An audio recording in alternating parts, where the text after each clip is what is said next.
Oke, kita mulai dari nomor 1, Bapak Ibu.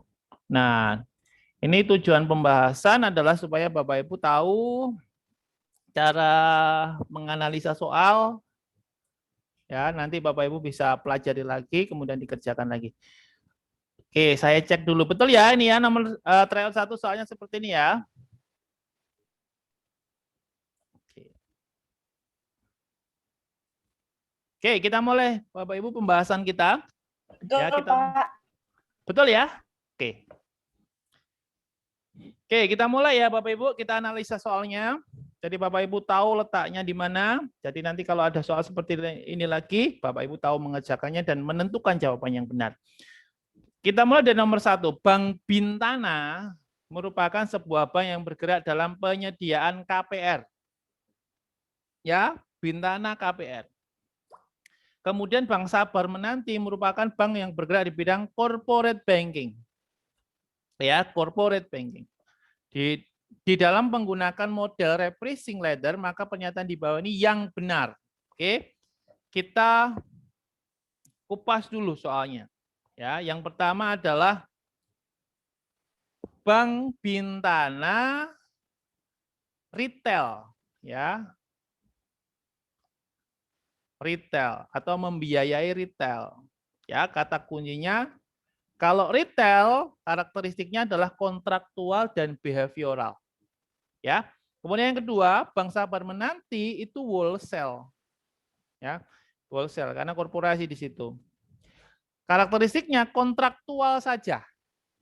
Artinya kontraknya standar, kemudian tidak ada pelunasan dini. Sementara kalau yang retail itu karakteristiknya kontraktual dan behavioral. Ada yang namanya voluntary prepayment atau pelunasan dini. Nah, mana yang lebih sulit atau mana yang lebih mudah? Tentu yang lebih sulit itu adalah Bank Bintana. Ya, Bank Bintana. Karena ada pelunasan dini perhitungannya.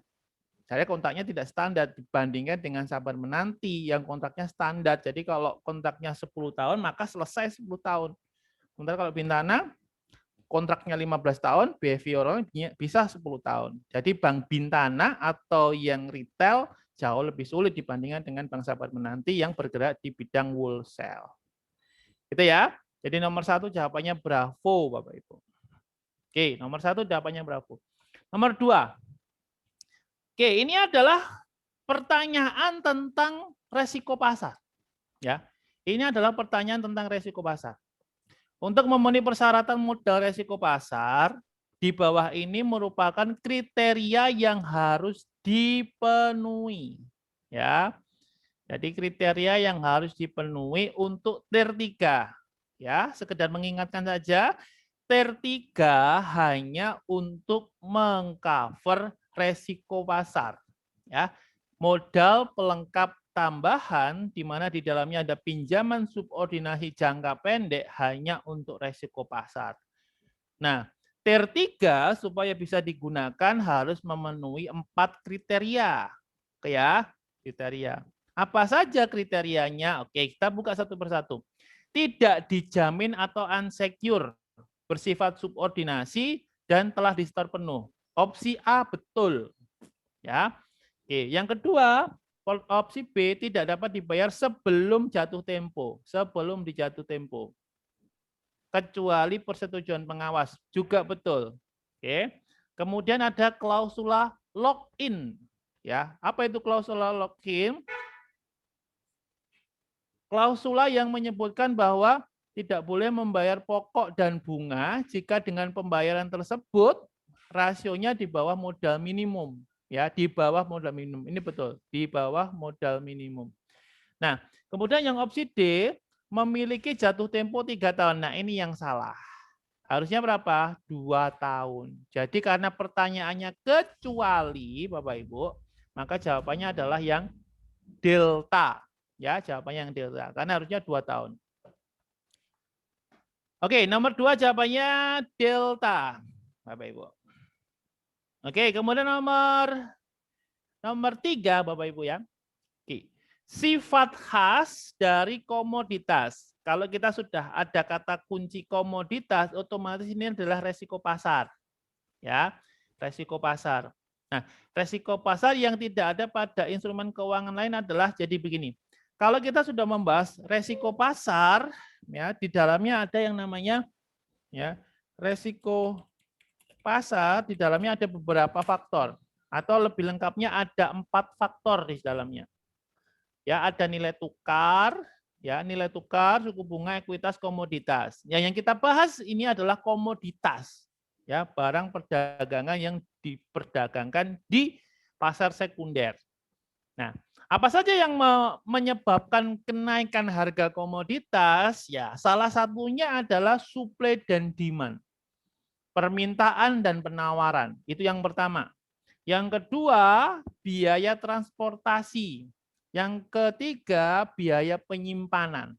Jadi inilah yang mempengaruhi harga komoditas. Oke, jadi yang paling tepat adalah yang A, perubahan supply dan demand. Kenapa yang B tidak? Karena B ini selain tidak hanya komoditas saja, tetapi nilai tukar juga begitu, perubahan harga, suku bunga juga begitu, ekuitas juga begitu. Volatilitas harga juga begitu, tidak hanya pada komoditas. Di dalam nilai tukar ada, suku bunga ada, ekuitas saja. Ya, jadi yang khasnya komoditas berkaitan dengan supply dan demand di daerah tertentu. Ya, jadi supply dan demand, permintaan dan penawaran. Dan ini adalah karakteristik yang dimiliki hanya oleh komoditas saja atau resiko komoditas. Jadi nomor 3 jawabannya adalah alfa. Oke, kemudian nomor 4 Bapak Ibu. Ya, Bank Indonesia memberlakukan peraturan tentang imbangan modal. Sisinya adalah kata kunci modal. Nah, modal adalah salah satu variabel yang digunakan untuk menghitung KAR. Masih ingat ya rumus KAR ya? KAR sama dengan modal dibagi ATMR. Ya, modalnya yang seperti apa? Modal yang eligible atau modal yang memenuhi syarat. Nah, ada tier 1, tier 2, tier 3. Ya. Tier 1, tier 2 untuk mengcover kredit dan operasional, sementara tier 3 hanya untuk pasar saja. Ya, pasar untuk tier 3 hanya untuk pasar saja. Nah, komposisinya bagaimana? Nah, begini komposisinya. Tier 1 harus lebih besar sama dengan 50% dari total modal. Saya ulangi ya, tier 1 harus lebih besar sama dengan 50% total modal. Minimal berarti ya, minimal 50% dari total modal. Tier 2 plus tier 3 lebih kecil sama dengan 50% dari total modal. Oke, kita buka di sini. A, kenapa kok salah? Karena dikatakan digunakan untuk mensupport pasar dan kredit. Salah. Tier 3 itu hanya untuk pasar. Kemudian yang B, jumlah tier 2 dan tier 3 tidak dapat melewati tier 1. Betul. Tier 2 dan tier 3, tier 2 plus tier 3 maksimal sama. Lebih besar dari tier 1 tidak bisa. Ya. Kemudian yang C, modal tier 2 dan tier 3 boleh melewati. Nah, ini salah. Boleh melewati ini salah. Harusnya tidak boleh melewati. Maksimal sama. Ya. Penggunaan modal tier 3 boleh melewati ini juga salah. Ini tidak boleh melewati. Ya, tidak boleh melewati. Jadi yang paling tepat berkaitan dengan tier 1, 2 dan 3 adalah opsi Bravo, Bapak Ibu. Jumlah tier 2 ditambah tier 3 tidak dapat melewati modal tier 1. Ya, tidak boleh melewati modal tier 1. Nomor 4 jawabannya Bravo. Oke, kemudian nomor 5 Bapak Ibu. Nah, suatu bank dapat menguji seberapa besar dampak dari sebuah perubahan suku bunga atau nilai tukar yang terjadi secara tiba-tiba. Secara tiba-tiba itu berarti dikategorikan pada tipe kejadian low frequency high impact. Ya, jadi kerugian itu kan ada dua. Ada expected loss, ada unexpected loss. Ya, nah untuk yang low frequency high impact yang terjadi secara tiba-tiba itu masuk kategori unexpected loss atau kerugian yang tidak dapat diperkirakan. Di cover dengan apa? Di cover dengan stress testing. Kalau kita berbicara tentang resiko pasar. Untuk yang dapat diperkirakan, kerugian yang dapat diperkirakan atau expected loss di covernya dengan VAR. Saya berikan tanda di sini. Kalau dapat diperkirakan, di cover dengan VAR. Kalau tidak dapat diperkirakan, di cover dengan stress testing. Gitu ya. Nah, ini secara tiba-tiba berarti masuk di dalam low frequency high impact. Nah, stress testing digunakan untuk apa? Mengukur potensi kerugian ekstrim. Ya, seperti misalkan perang, bencana alam, kemudian terorisme, dan apapun yang memberikan efek dramatis terhadap perubahan harga masuk dalam kategori stress testing. Ya, jadi jawaban nomor 5 adalah Charlie, Bapak Ibu. Oke, kemudian nomor 6 ya, Bapak Ibu ya, nomor 6. Oke, ini masih berbicara tentang resiko pasar. Ini ada di bab 1 berkaitan dengan regulasi resiko pasar. Nah, ada aturan PBI atau Peraturan Bank Indonesia yang mengatur tentang pasar, yaitu di 5/12 tahun 2003. Nah, peraturan ini wajib dilaksanakan oleh bank dengan 4 kriteria seperti ini. Yang pertama adalah memiliki cabang di luar negeri. Opsi A betul. Ya. Kemudian bank dengan aktiva atau aset lebih dari 10 triliun, lebih besar sama dengan 10 triliun. Ini boleh.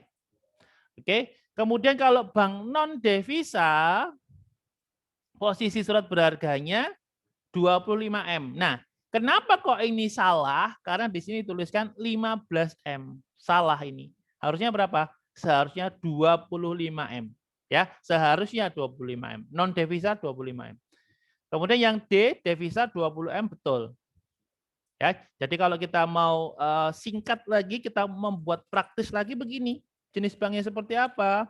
Ya, cabang luar negeri, kemudian aset 10 triliun, kemudian devisa 20M, oke, non devisa 25M. Ya, jadi ini untuk memudahkan Bapak Ibu memahami jenis-jenis bank yang harus mematuhi PBI 5/12 tahun 2003. Memiliki cabang di luar negeri, asetnya 10 triliun, devisa 20M, non devisa 25M. Ya, jawabannya karena yang ditanyakan kecuali berarti yang Charlie. Ya, jawabannya yang Charlie. Oke, kemudian nomor 7 Bapak Ibu. Nomor 7. Nomor 7 ini ada di bab 4 ya. Ini berkaitan dengan resiko likuiditas bab 4 ya. Di sana dikatakan bahwa untuk memelihara tingkat likuiditas bank salah satunya adalah memelihara aset likuid. Nah, aset likuid yang bisa dipelihara oleh bank ada 4 Bapak Ibu ya. Yang pertama adalah giro pada bank sentral. Yang kedua deposito pada prime bank. Oke. Kemudian yang ketiga adalah obligasi pemerintah domestik, yang keempat adalah obligasi pemerintah asing dengan persetujuan regulator. Oke ya, kita lihat mana yang paling tepat. Obligasi pada bank komersial salah, harusnya pada prime bank. Obligasi korporasi juga salah. Ya, obligasi korporasi salah. Giro pada bank sentral ini yang tepat. Ya, giro pada bank sentral. Ini termasuk salah satu aktiva liquid atau aset liquid yang harus dipelihara. Obligasi retail juga salah. Jadi paling tepat adalah giro pada bank sentral. Nomor 7 jawabannya Charlie. Ya, nomor 7 jawabannya Charlie. Oke, kemudian nomor 8 Bapak Ibu. Nomor 8 ini ada di bab 1. Ya. Sorry. Ada di bab 2, di bab 2. Ini ada di bab 2. Bab 2 resiko pasar. Ya, resiko pasar itu salah satunya yang dibahas adalah option, ya. Ada option yang aktif trading, ada yang tidak aktif trading. Pertanyaannya adalah ini, yang aktif trading. Ya, yang aktif trading, ya. Jadi kalau aktif trading menggunakan metode apa? Menggunakan internal model approach. Ini yang aktif ya. Sementara yang tidak aktif itu menggunakan 3 pendekatan. Yang pertama adalah simplified, delta plus, skenario approach. Ya, jadi aktifnya menggunakan 1 pendekatan, tidak aktifnya menggunakan 3. Ya, ini ada di bab 2 berkaitan dengan pengukuran resiko pasar dengan pendekatan SA. Salah satunya option ada di situ. Oke, jadi nomor 8 jawabannya alfa, Bapak Ibu. Kemudian nomor 9. Nomor 9 ini juga ada di bab 2. Ya, ini ada di bab 2. Ada di bab 2. Ini adalah resiko pasar dengan pendekatan SA. Oke. Nah, jadi yang dibahas di bab 2 itu di resiko pasar ada resiko suku bunga, ada resiko nilai tukar, ada ekuitas dan komoditas. Nomor 9 ini adalah pertanyaan tentang resiko suku bunga. Ya, di sini ada kata kuncinya, resiko suku bunga. Ini kata kuncinya. Resiko suku bunga. Nah, resiko suku bunga itu dibagi menjadi 2. Ya, resiko suku bunga itu dibagi menjadi 2. Ada yang spesifik, ada yang umum. Nah, karena di sini ada kata kunci sensitivitas underlying, berarti ini berbicara tentang resiko suku bunga untuk pasar umum. Ya, berarti tidak berkaitan dengan rating karena berkaitan dengan apa? Berkaitan dengan faktor-faktor yang berlaku secara umum. Oke ya. Oke. Nah, resiko suku bunga untuk pasar umum itu dibagi 2. Yang pertama adalah metode jatuh tempo atau maturity, ya, metode jatuh tempo atau maturity. Yang kedua adalah metode jangka waktu atau duration. Ya, jatuh tempo, maturity, jangka waktu, duration. Yang jatuh tempo maturity ini menggunakan nilai pokok, sementara yang jangka waktu duration ini menggunakan sensitivitas underlying instrument. Nah, kita lihat kata kuncinya di sini. Di sini ada kata kunci underlying instrument. Ya, saya berikan berwarna toska di situ. Ada kata kunci underlying instrument. Otomatis ini adalah pendekatan dengan duration method. Ya. Kalau yang maturity ini pakai nilai pokok, kalau duration pakai sensitivitas underlying instrument. Oke, jadi nomor 9 jawabannya adalah bravo. Oke ya, Bapak Ibu, kita satu soal lagi di nomor 10.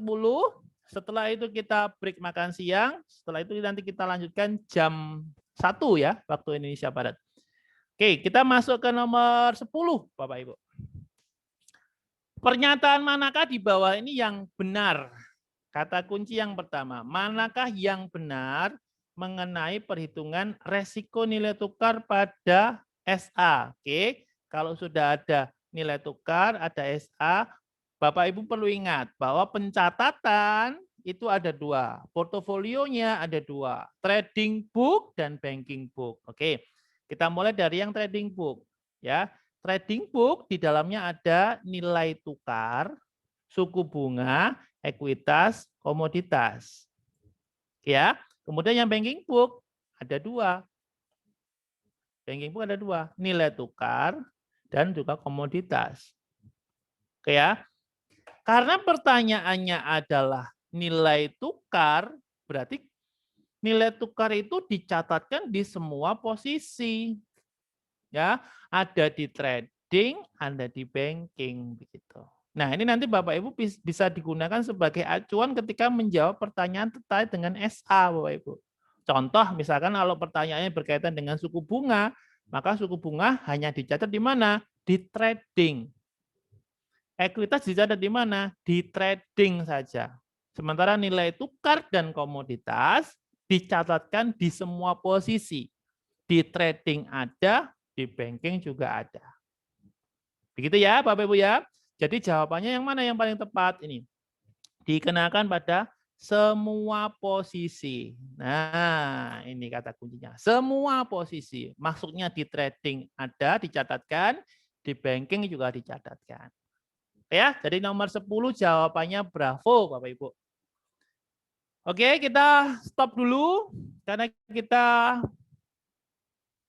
stop dulu Bapak Ibu.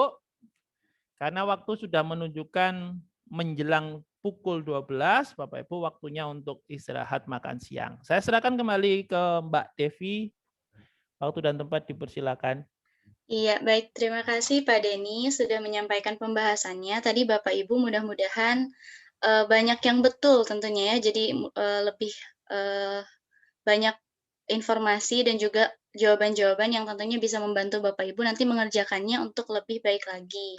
Baik, Bapak Ibu karena waktu sudah menunjukkan pukul 11.57, tentunya hampir jam 12 siang, waktunya untuk istirahat terlebih dahulu. Silahkan bagi Bapak Ibu untuk beristirahat, sholat, dan makan. Nanti kita kembali lagi ke Zoom meeting pada pukul 1 siang, begitu ya Bapak Ibu? Sebelum saya tutup ini Zoom meeting-nya, apakah ada yang ingin ditanyakan terlebih dahulu? Mohon maaf, maksudnya bukan ditutup Zoom-nya, tetapi Bapak Ibu bisa leave dari Zoom meeting terlebih dahulu. Nanti kami bantu invite dan reminder kembali. Baik, Selamat. Bapak Ibu, ada pertanyaan? Cukup? Enggak. Belum ada lagi, Pak. Gimana? Oh, belum ada. Oke. Belum, Pak. Oke, ya nanti kita lanjutkan jam 1 ya, Ibu ya. Kita lanjutkan jam 1 ya. Makasih, Kita Pak. stop dulu di jam 10 nomor 10, nanti kita lanjutkan lagi jam 1. Selamat makan siang Bapak Ibu, tetap sehat, tetap semangat, salam lulus. Terima kasih. Terima kasih, Pak.